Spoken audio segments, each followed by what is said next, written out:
就是原则上是孝悌家庭。不过后学后来发现，我们现在除了因为在道场的这个栽培之下，我们有了这个学校在尼泊有这个光明学校。那光明学校因为是道场的学校，所以道场是教导我们的是一个道孝悌家庭、道化家庭。后来发现我们的学校原来是一个道化学校，也是孝悌的学校，所以这个学校变成跟一般的学校会更特殊，会让更多的人才改变。那今天就利用这个机会跟大家很简单的分享一些点点滴滴的小故事。我们的时间到差不多1个小时，然后或许70分钟。好，记得在最早期的时候，或许在尼泊尔照的第一张相片是在机场照的，因为尼泊尔它的那个机场就是你办落地签证就是要2张相片，它2张那种小的那个大头照，那有些时候会忘记带，那第一次忘记带。到机场了才发现，糟糕，忘了带相片，不能过关。然后你没带相片没关系，那个海关他告诉你，他跟你讲说，来，你跟他走，然后就看到，有一个年轻人，应该中年人然后他就跟你挥手这样过来，然后我就跟着他走，他一走就走出去外面了，他不是在那个机场里面他已经出关了。然后出关还有他每走几步路，他就会回头看我有没有跟上，然后就这样子跟着他绕，就绕到外面去了。然后就在一棵大树下，那都大树下我就看到一个老太婆，没有牙齿的老太婆，她很开心，原来这个就是那个年轻人的妈妈。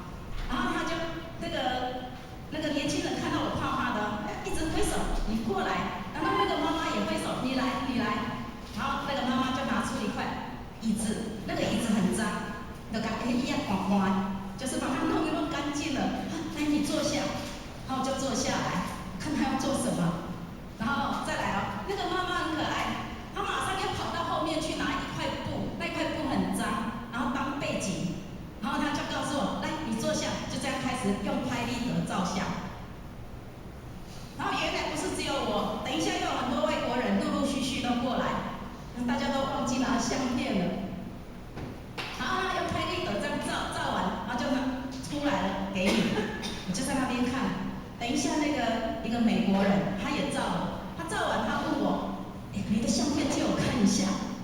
他跟我说他的相片像杀人犯，他问我你的相片像什么？我说我的比较像通缉犯而已。然后看到那个相片觉得。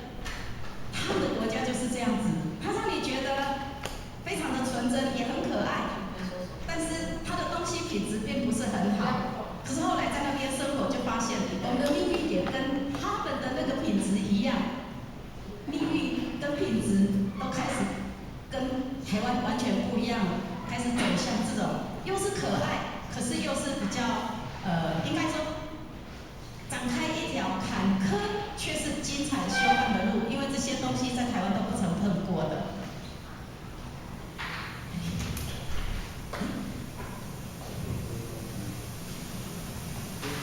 我们师尊老师就跟我们讲了一个人他说一个家庭家道的兴旺，并不是看他财富的多少，而是看他的子孙有没有。这8个字就是孝悌忠信礼义廉耻。那一个人的命运，老师说不用拿8字去给人家改变命运、转运，只要把这8个字做好了，命运就能够改变。就是哪8个字一样的，孝悌忠信礼义廉耻。所以孝悌这么重要，大概把孝悌做好了，后面其他的字都自然就跟上了。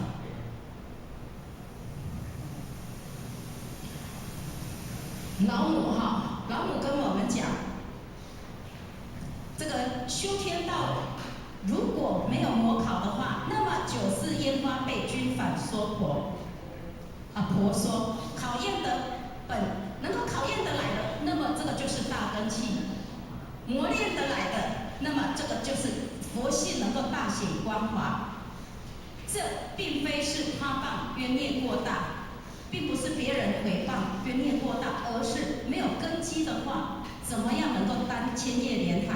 我们今天在修道办道，在白羊这个舞台上面呢，修道办道，将来这个莲台，我们怎么能够去，要怎么能够去做得上呢？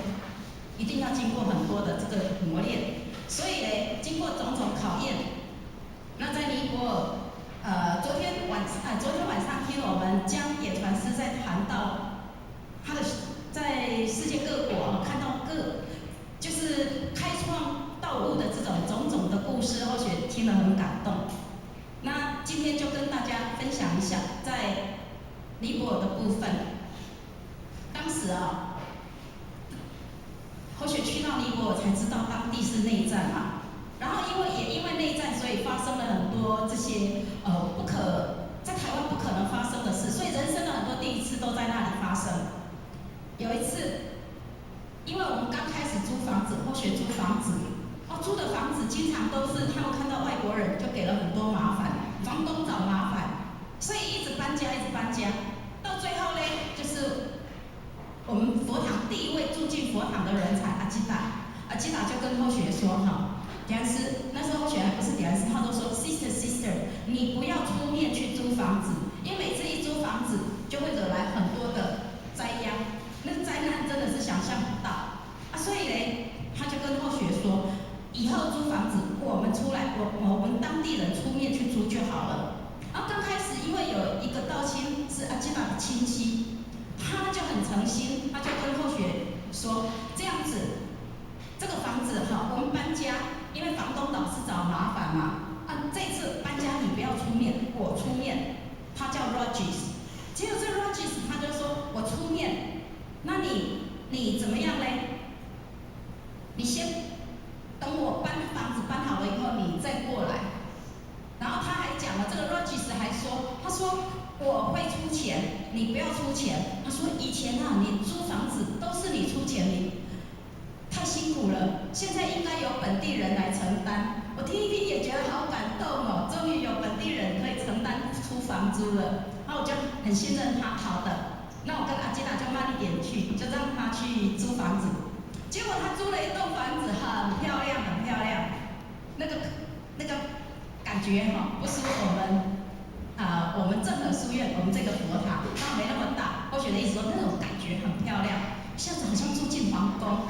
跟他说我好像住进皇宫我住不习惯他跟我说你放心他说我们在这里，这是我们一点心意，算是我们本地人的心意。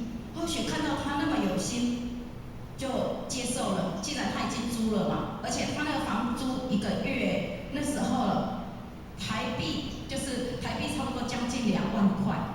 我说你住那么贵的房子消受不起，但是他一直在说你放心，我们在这里要办道，需要这么大的地方，反正他会承担。结果我就住进来了。结果住进来糟糕了，每次他就跟我讲，我现在没钱了，你的钱先借我。他就常常跟我借钱，后来我发现我带来的钱都不够他借，他说他要先付一下房租。那到最后呢，住没多久，他跑掉了，他人不见了。原来他房租都没有缴。然后我又回国，等到我回国的时候，阿基达哭了，他跟我说 ，sister， 那个屋主说房租没有缴，那他要我们搬家，但是搬家之前一定要把所有的房租都缴完。说糟糕了，他拿那么多钱去，从头到尾都没有缴房租我的钱都被他拿光了。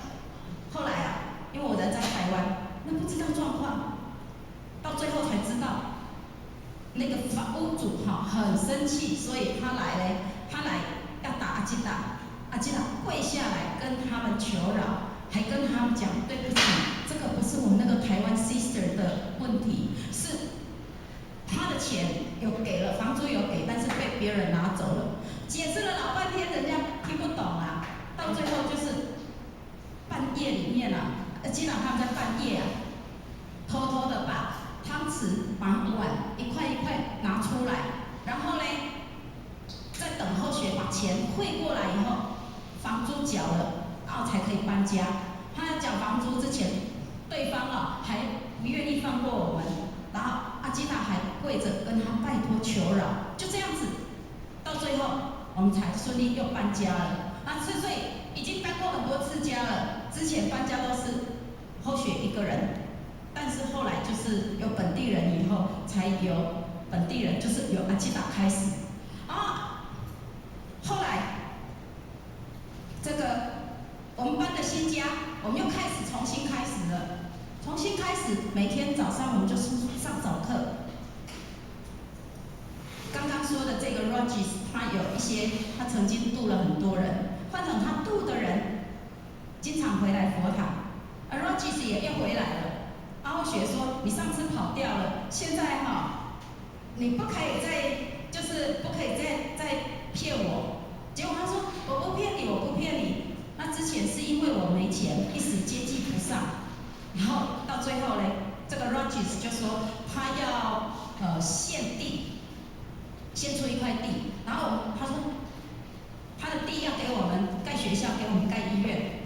那时候学又听到以后又觉得哇，怎么这么福气呢？我们才刚就是怎么有这么好的人，他要献地好。”他迪安斯慈悲后来迪安斯到的时候，就跟迪安斯报告，就说去动土。所以我们曾经在一个就是在尼泊尔动土过一次，就是他们献地的地方。后来后学想一想，你献地不行你应该要先把名字，你那块地捐出来，然后给佛堂。然后他不要，他那个 Rogers 跟他亲戚就跟后学讲，亲人他们就说不行，我们如果把这个地捐给佛堂的话，现在暂时佛堂没有基金会，那变成要给私人的。那私人的我也是私人，他也是私人，那我用到他私人的名字，那这样不是就给别人霸占的机会吗？所以暂时先不要。听听好像又像真的一样，好像又有道理。然后我们就去给他慈悲来，有一次就台湾前线一起去，然后我们就动土了很开心还照相，很多人来看。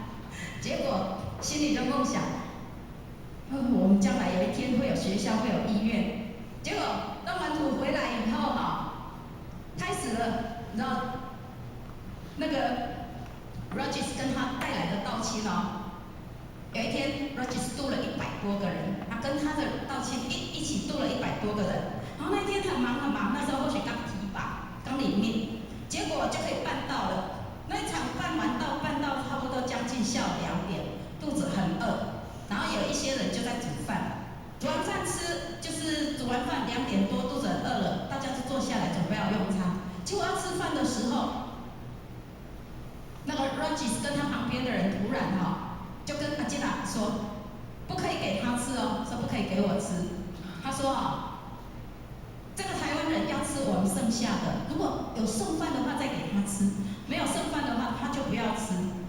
阿基达突然哭出来了，他说：“你们知道这些饭怎么来的吗？是他出钱买的嘞，他为什么不能吃？”结果那个 Rogers 他就说了，跟另外一个他们就讲了。他说：“从现在开始他只有2个选择。他说后学只有2个选择，第一个就是留下来，如果我要留在尼泊尔的话，就要当他的女佣，尼泊尔人的佣人。第二个呢，不然你就回去。”他就跟阿基达说，他就跟后学说了你不用来了，到换我来办。你每个月要在这里的生活费，还有你的房租，还有你的机票费，你都变成现金交给我，我替你办到。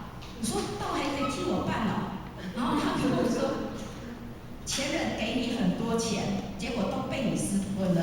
那现在前人这个钱呢，换成给我，因为前人的钱本来就是要给尼泊尔人的，但是被你私吞了，所以这些钱你变成现金。然后就跟阿基达说他有的我都要有一份，你都去准备一份。因为后学当时去就是有带了一台手提电脑，还有一本书叫《光明的智慧》，英文的。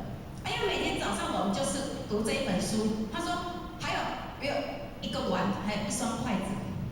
然后他就说他有的我都要一份。阿基达说那个碗跟筷子你也不会用，你你要碗跟筷子做什么？他说反正不管怎么样，就是他有的我都要一份。那阿基达又跟他说也不对啊，那个碗跟筷子是他自己带来的啊，你要我去哪里找这个东西？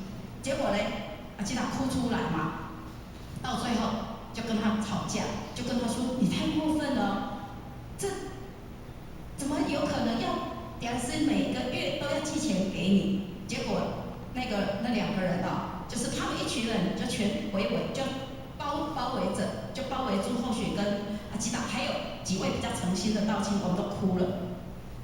后来到最后哈，那个他们回去了，就是要后雪给钱，后雪就跟他们讲说，从现在开始你们可以不要来了。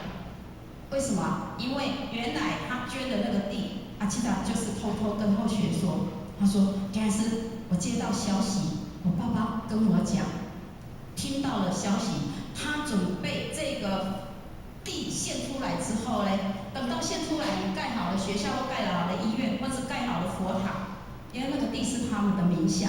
等到盖好以后，他们就准备要霸占，会把你赶出去我们国家。所以阿基达说，那个地方那个黑地千万不能要。所以就这样子嘞，或许又跟这个 Rajis 请回来，跟他讲说，从现在开始哈，请你不用再来佛堂了。然后就是跟他讲清楚，然后他说，或许就跟他讲，我们志不同，道不合，不相为谋。他说我也是在传道，我说你传的道跟我们老前人所传的道是不一样的，所以我们现在分开。哇，他很生气呀，所以后来就是因为这样子，他才会一直想要怎么样报复。他要报复的对象就是除了后学以外，再来就是阿基达。因为阿基达本地人就是保护我，所以呢，本地人阿基达变成一个箭靶。所以从住进佛堂之后，阿基达从住进佛堂，从跟后学认识以后呢，他修办的人生就是开始了。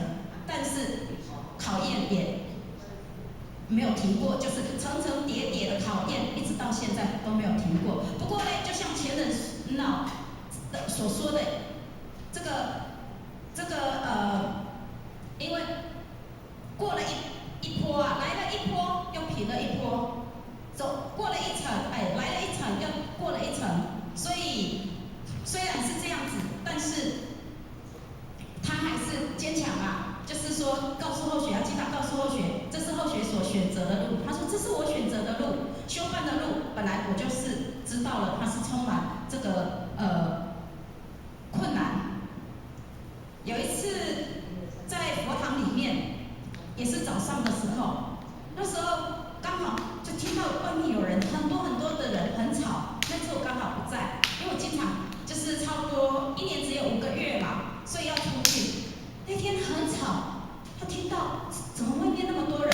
后来有人来敲门，门一打开，就是阿基达的姐姐跟姐夫，然后进来，他们就在外面骂人，然后进来后来又打那个阿基达，他从那个头这样打下去，然后又从背后这样打下去，然后里面又有住几个道亲，那几个道亲有一个叫巴森达，就是我们现在副校长，他也是一样。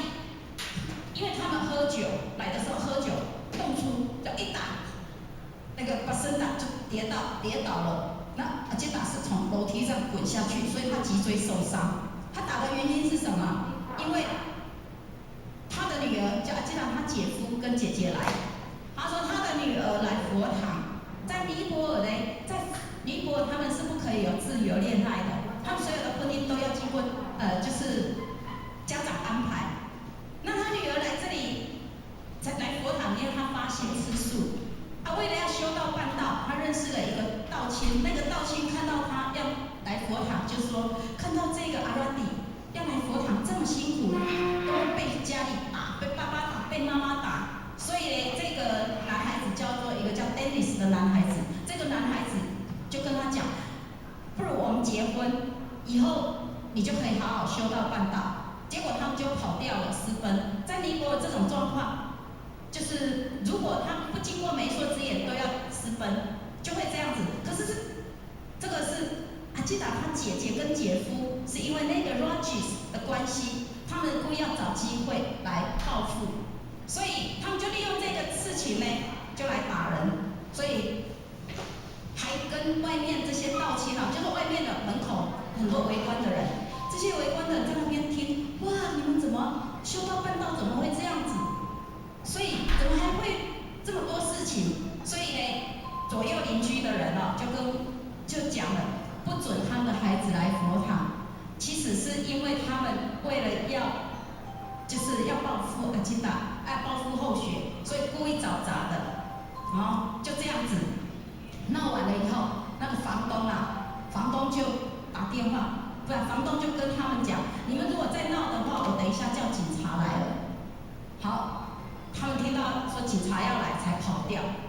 所以从一开始到这过程里面，基佬都扮演着很多那种很辛苦的角色啊，就是都为了佛堂承担很多。然后后来大概晚上的时间，或许我们在那里经常没有电嘛，所以晚上的时间就白天还可以晚上就用点蜡烛。然后我记得他们的蜡烛他们的蜡烛是这样一根短短的它蜡烛很快一烧一根蜡烛是5块钱卢比，台币2块半。那小小的，一下子就烧完了，因为它点下去以后，那个蜡烛它就是变黑了，很快就一直弯一直弯。然后我们要翻译或者是要写资料，就是要点蜡烛后来他们就跟同学说，田是以后你不要再点蜡烛了，这样子烧钱啊。我说那怎么办？晚上的时间都不能用，他那里晚上是不能出门，因为外面没有电，商店也没开。我说怎么办啊？到最后呢，我们就利用白天的时间来做事，可是晚上就说，那我一个晚上再点1、2根就好了。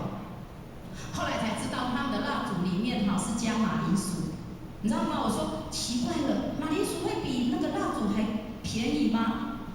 可是他们说当地是马铃薯比较便宜，所以蜡烛比较贵，所以呢，他们那个蜡烛也是假的。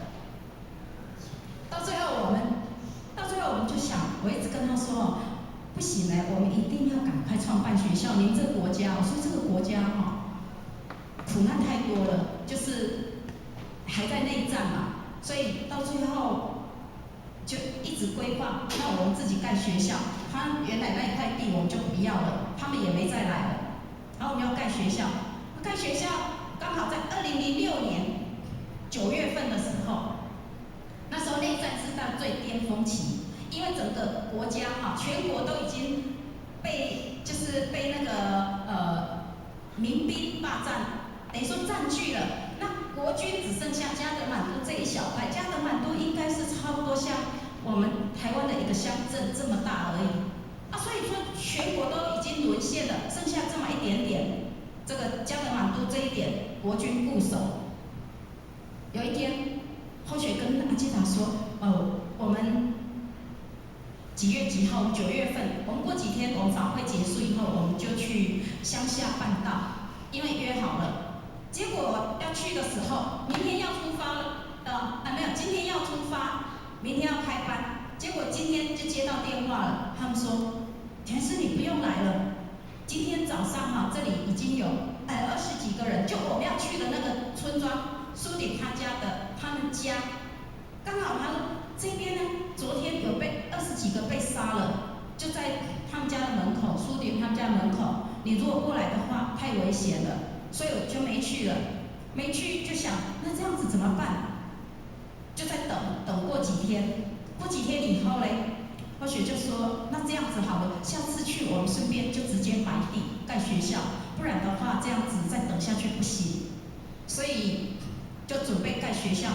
那后来就阿基达跟苏迪先去找地，找到一块地。那找地的时候，阿基达很开心。本来苏迪先去找，他去找到那块地，苏迪就打电话回来说，等于是那个地1500平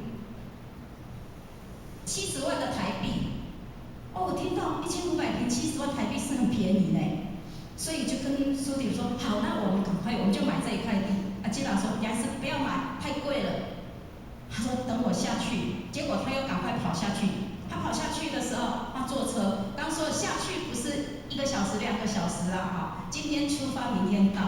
结果阿基达去，那他去的时候，他马上打电话回来，田师3000平，35万台币，要不要买？我说赶快落定，先落定。结果他当天要落定的时候，因为他身上没带什么多少钱，又不确定会马上买到，而且我们那里又不能是有银行可以汇款的，那里没有银行啊，所以当天晚上，记得就赶快去筹钱，就是跟村里的道亲筹钱。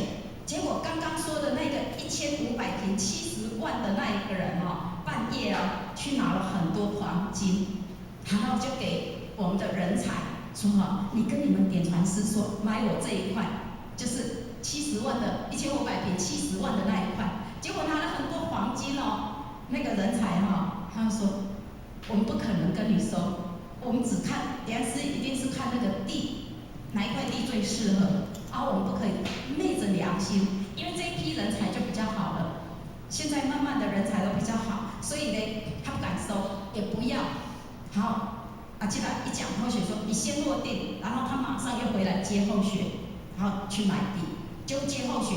他回来的时候，他们没有他回来，他要先做什么？先拿现金。结果说他们拿了100万的现金，却碰到在尼泊尔历史上最大的抢劫案，因为他们拿了100万现金，早上要去付款，机长还是跟后学说，还是你等着，我们先去付钱，付完钱以后再回来接你。刚刚讲的一趟路不是说几个小时哦，一趟路是今天去，明天才到的。结果那天早上4点，机长说，还是我们明天早上4点出发，我们去付款。那我说，那早上4点，我一定要为你们祝福。我如果早上没有醒来的话，一定要敲我的门。就早上4点，我们就前一天晚上我们就先叩首，求上天慈悲，一切叩首希望创办学校顺利。那一天隔天早上出发的时候，他们很聪明，他们就分成4袋，把那个钱分成100万分成4个袋子，然后背包背着，还有2个袋子是包报纸。然后2个袋子是一人拿50万现金，他们说这样有被抢错的机会，几率还高一点，万一碰到歹徒的话。结果一出去呢，他们这群人进来一出去就不见了，我心里很担心，糟糕了，找不到他们。他们那天晚上也没联络上，隔天也没联络上，到隔天的傍晚的时候下午，我真的是一直担心了，这群人带着100万现金就失踪了，如果碰到坏人怎么办？音讯全无。那一次呢，或许记得是第一次想到师母那1万叩首，所以我就跪下来磕了第一次的1万叩首，磕到真的是不能起来，那个用爬的，刚好叩完了以后趴在拜垫上，听到电话了，已经是晚上了。机长打电话来说，田安师我们到了。我说你们平安到达，哭出来。然后他说，田师你知道吗？我们带着100万，没有想到我们碰到有史以来整个尼泊尔最大的抢案，就是因为刚好我们那一部车子，就是出门的时候刚好碰到山崩，车子就是卡在半山腰，要离开加德满都都要经过要爬过一连串的山那一连串的山大概有4或5个小时的山路，结果他说我们卡在半山腰。在晚上的时候，从山上来了50几个强盗，那叫团体的强盗，他们就来抢那个，专门抢这一批游客，这一批车那个路上塞车的这些车子，结果上天慈悲，刚好在我们后面那一部车子开始抢起，结果一共抢了300多万的现金，那他们那一部车是安全的，如果不是上天慈悲天恩师德的话。如果抢到他们那一步，相信他们不但钱没了，可能连命都没了。因为那一部车，那些车子里面，他们有很多人就是强盗，都拿枪杀人，不给钱就杀。可是上天慈悲，我们都平安度过了。好，后来车子后来我们等到他们地买好了，或许下去嘛，或许看到这么多人怎么突然围观了？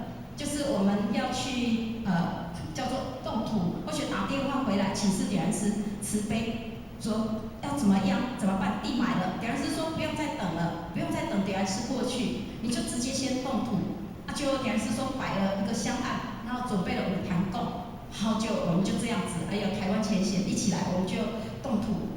然后那时候呢，看到那么多围观的人，或许就跟当地人说：“你们帮我翻译一下。”所以我说跟他们讲，看到那些村人哦，一个一个那个头发很久没洗了，我们都说好扒累累，然后那个也都是泥巴啊，大家都是把赤脚，很多都是没有穿裤子、没有穿衣服的。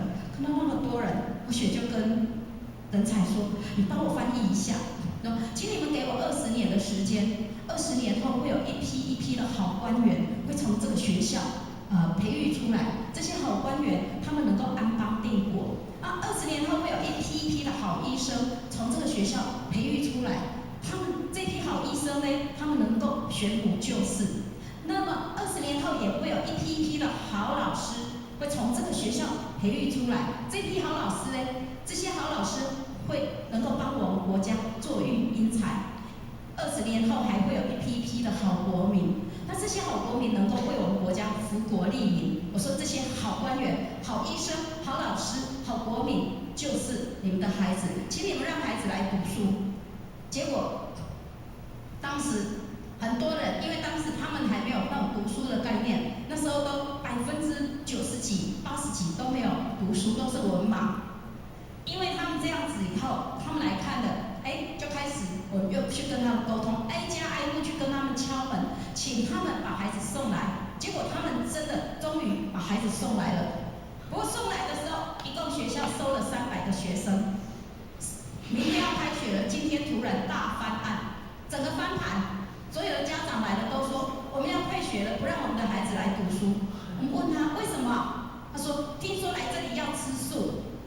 他们就说不要，那时候心里很紧张了，然后又跟他们解释，挨家挨户又去跟他们解释说，他们送来你们孩子来这里读书在家里可以不一定要吃素，只是来学校的时候，如果住宿或在学校里吃素，回家我们没有你们就自由。到最后终于好不容易他们就让孩子来读书了。那时候或许又出国了，就是这样进进出出，结果。进来就跟后学说，点师，我们需要校车呢。听到吓一跳，为什么需要校车？我说不行我没有那么多钱。到最后他们又打电话，点师，我们需要宿舍。我说国小为什么需要宿舍？后来弄到最后，下一次回来，同学看到了才知道，我们第一部校车是用脚踏车改装的，脚踏车然后呢钉木板，然后宽宽的。钉那个木板还有一个人在前面骑3轮车改装的3轮车。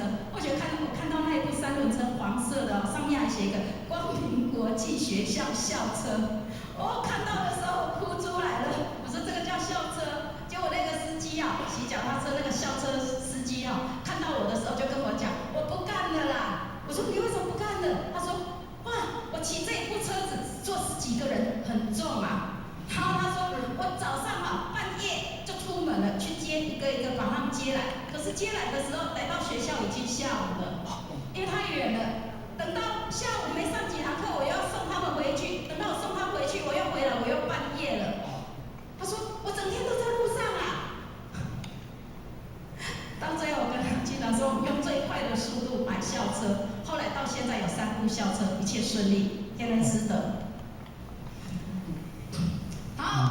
里面也有就是上次有曾经提过，就是后来我们盖学校不是盖学校要买木头吗？那个木头，经常就说也是我们整批买比较便宜。结果嘞，他们用走路的然后去买那个木头，结果他们说为了要便宜的人家说货比3家所以他们就比较了好多家，终于找到一家比较便宜的，然后木头就要送来。要送来的时候，机长说原来是，那我们送木头来马上就要收钱，现在身上没有钱我说多少钱？他说20万卢比，20万。好，那我们马上回首加德满都去领钱。去领钱，刚说的去一趟，反正出门一趟，回到加德满都就是1天1夜了，要不然就是半半夜出发，然后晚上到。然后那个阿基达就说，因为要20万嘛，我们就坐车回去。当我们回去的时候，哪里知道路上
后来啊，赶快就没有什么没有其他的方法了。机长说，赶快，我们现在只有一件事情，赶快挖地。后来经过证实，张讲师上次去有在讨论证实他们那块地是那个挖地啊，是因为地上挖地机回填的土，他们就赶快把那个教室啊，把那个教室的那个挖的地基啊，那个土从用手挖到天亮，然后把那60根木头全部埋在地底下，然后又把它土又填平了。等到早上的时候，把那个土踩一踩，刚好到天亮。警察来的时候一看，没有，你们这里没有木头啊。哎，警察看好，他说啊，那木头不在你们这里，走，我们走了。结果警察跑掉，他们松了一口气。后来从那天开始，机长说啊，每天只要做一个椅子，要做一块桌子，或做一个门，做一个床板，就是要挖木头。然后半夜因为怕被举报啊，所以就在半夜没有人的时候，他们才自己用手去把它挖，然后抽出一根，然后土再填回去，就这样子60根就挖了60天，就这样到现在学校的教室桌椅才有这些教室的桌椅。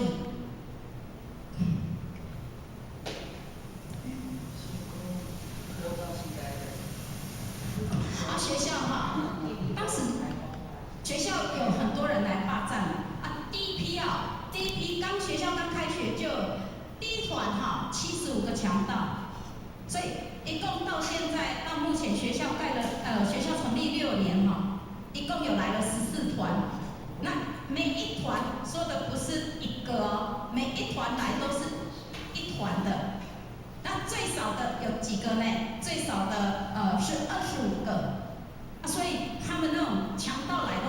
个一个来哦，而且他们来抢的时候都是拿刀，要不然就是说就是拿枪，